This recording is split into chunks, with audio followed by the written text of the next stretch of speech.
সুপ্রিয় শিক্ষার্থী, এখন আমরা করব অনুশীলনী 9 এর খ নাম্বার, যেখানে আমাদের দেওয়া আছে p cross of q union of intersect of p cross of r। তার মানে হচ্ছে আমরা প্রথমে p ক্রস অফ q করব, তারপরে p ক্রস অফ r করব, এরপরে হচ্ছে দুইটা সেট মিলে আমরা এখানে ইন্টারসেক্ট করব। আমাদের এখানে দেওয়া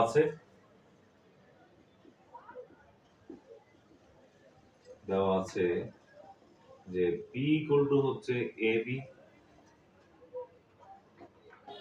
তারপর q ইকুয়াল টু হচ্ছে 0 1 2 এবং r ইকুয়াল টু আমাদের হচ্ছে 0 1 a। তাহলে সুতরাং p cross of q equal to হচ্ছে p এর মান a, b cross of q এর মান হচ্ছে 0 1 2।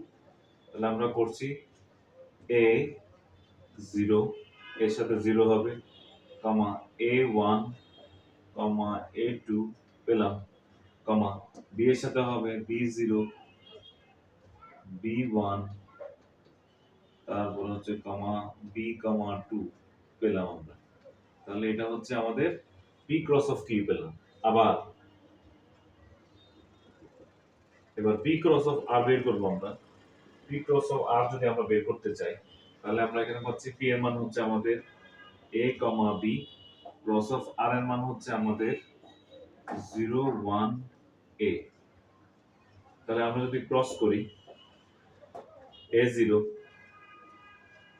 কমা a1 কমা aa, b দিয়ে করব b0 কমা তারপর হচ্ছে b1 b কমা 1 কমা তারপর হচ্ছে b কমা a। তাহলে আমরা p ক্রস অফ q এবং p ক্রস অফ r এই দুইটা রাশি পেলাম। এবার আমরা কি করব, এই দুইটা রাশিকে আমরা ইন্টারসেক্ট করব। তাহলে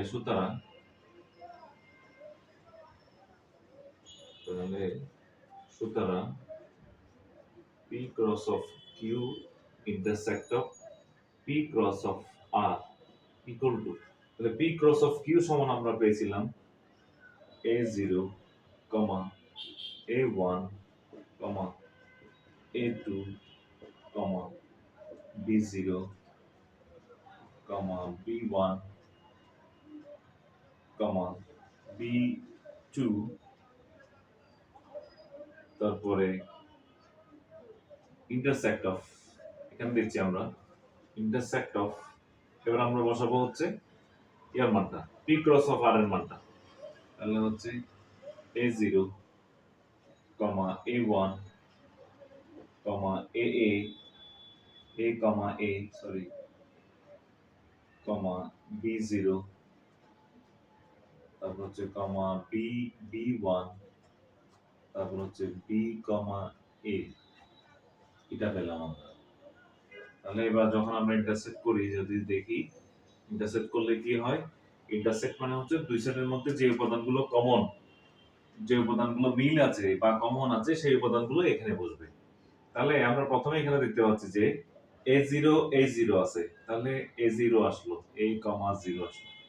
তারপর a1 a1 আছে, তাহলে আসলো a, 1 আসলো, কমা তারপরে a2 নাই, b0 তে আমরা দেখি b0 b0 আছে, তাহলে b, 0 আসলো, b1 b1 আছে, তাহলে b, 1 আসলো। এবার b2 নাই, তাহলে আর আসলো না।